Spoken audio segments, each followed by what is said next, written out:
It's been very hard to sit on this seat that I've been carrying with me for a couple of weeks. I have to say, I'm so glad I get to let it out today. So, the subject today is love, and there's actually a poem that Hafez, who is a Persian Sufi master, he wrote a poem that had to do with this idea that the subject tonight is love. And to paraphrase, it's that, and the subject for tomorrow night and for the rest of our lives. Basically, there's nothing more, nothing better that we can talk about. And he wrote another poem that, to me, is just so perfect in some of what I'm going to talk about today. It was called So Many Gifts. And it starts out, there are so many gifts still unopened from your birthday. So many gifts still unopened from your birthday. There's another part of the poem that says, the beloved does not mind repeating, everything I have is also yours. Now, if you really take that in, this whole idea that there's all these gifts that we have from the time that we are born that we haven't even opened yet, there's a lot of possibility in that statement and belief. And I think that actually love is probably one of those gifts that we have only maybe begun to open.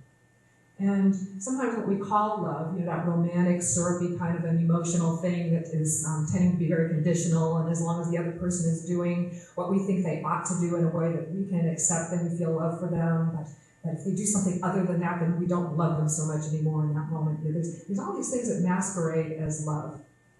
And what I'd like to ask you to consider is the idea that love actually is something very different from that emotional thing that we call it sometimes, or that you see written about on all the Valentine's Day cards. Did you look for Valentine's Day cards? Did you have a problem finding one that really said what you wanted it to say? Some of them have the most bizarre sentiments for a day that's supposed to be all about love. So anyway, that's a whole other topic for another time. But what if what love actually is our ability to recognize God? If that is what love is, our ability to recognize God. So if we accept that as being our definition, then it's very natural that coming from that place of love, we would desire that only good would come to all. Because in recognizing God, we're recognizing our oneness. We're recognizing that field. I am seeing God in you. You're seeing God in me. We're seeing God in this experience. And as Connie was saying in the song, life is good. We actually can recognize this. So I'm going to talk a little bit about this, because I think that in those moments where we recognize our oneness with all, those are the moments that we are truly experiencing love, because we're experiencing God in that moment. So a couple of weeks ago, we were in Hawaii, John and I were, and we had some experiences that, for one thing, brought back a previous experience for me when I was in Hawaii, and then the one that I want to share with you as well. And I think you'll find they're very, very much different aspects of God in the telling of them. So one of the things that I have really, really enjoyed doing in Hawaii, is on the big island of Hawaii, and there's a bay called Kealakekua Bay. And some of you may know it as the place where Cook's monument is. Captain Cook, once the people of Hawaii figured out that Captain Cook, the man, was not God, they were a little irritated and killed him right there on the beach. And because what they expected God to look like was someone who, actually all the white men were supposed to be God to them originally. And then when one of them got sick, and then when one of their ships had a real problem and was sinking, it was suddenly apparent that they weren't perfect, and therefore they must not be God. And I don't really see this, okay? Because I think that God is recognizing our oneness. So one of the other special things about this bay is that, for one thing, there's an underwater, just a place that's a preserve. So it has probably, I've actually heard people who've been all over the world snorkeling, the best snorkeling in the world. It is spectacular. In just a very small area, you can see so many different kinds of fish. It's quite shallow, and so they're very close to you. It's a spectacular place to kayak. And if that weren't enough, in addition to that, this bay is very hard to get to. And one of the ways that you can do it is by boat. So you can rent kayaks, which is something that I've done several times now. You put in from this platform that juts out into the ocean. It's just a cement pier, and you drop down, and the pier's up here, and the boat's way down there, so you go down and You stand in a kayak, which is not advisable. And you sit down as quickly as possible, and then you paddle out across this bay, and in that bay, spinner dolphins hang out. And they are so fun to watch. When they're out there in force, there are so many of them. And they leap up out of the water, and they spin, and then fall, and then they'll leap up, and they'll do a tail over head maneuver, just like somersaults up in the air, coming down. And then one of the things that I thought was the coolest of all is they would swim up to the kayaks, and you could hear them breathe through that hole in their head. And you could actually hear them breathing before you would see them in the water. Now, the first time I did this was back in 2003.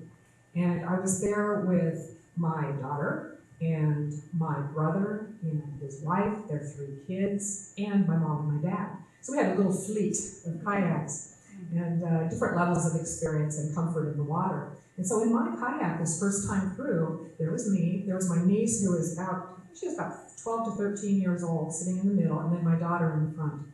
And everyone else was scattered in their little kayaks going across the bay. And when we got out there and could witness all this activity, I was so wanting to put my little snorkel and my mask on and my fins and just jump into the water and swim with them and see, what does this look like from under the water? Well, we were the only ones out there at the time, and no one else seemed to think it was a very good idea, really, for me to jump out there on my own and be out there in the water. But I did it anyway. I felt like, my daughter's a confident swimmer. She had experience with kayaks and canoeing, and my niece was just fine being with her. The only part that they were a little worried about was what would happen when I went to climb back in from the water into the kayak. I assured them, no problem, I do this.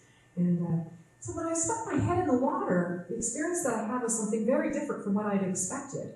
Now, I was actually certified as a scuba diver, so this is not a brand new experience for me. But this experience was unique in that when I put my head down into the water, what I saw was blue, infinite expansion of blue.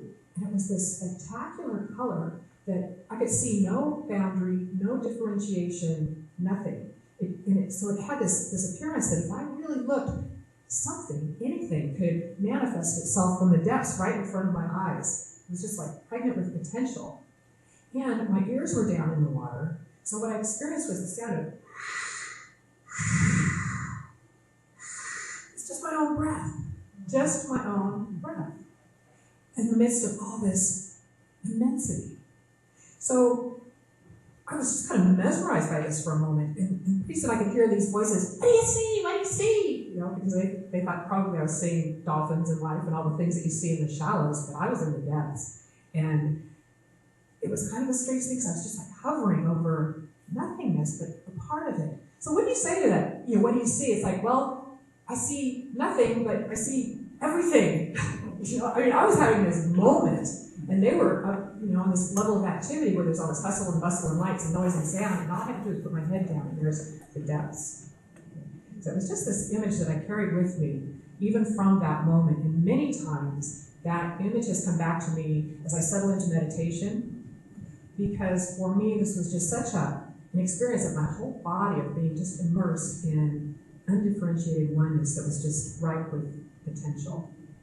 So at one point after this trip, someone asked me where I got some idea. It was a solution to some problem that we had. And I said, well, it just came to me out of the blue.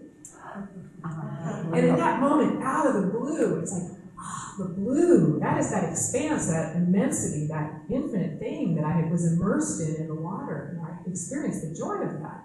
So for me, whenever I hear the words out of the blue, it's like, yeah, that's where these ideas tend to come from. It's just, there's so much creativity there.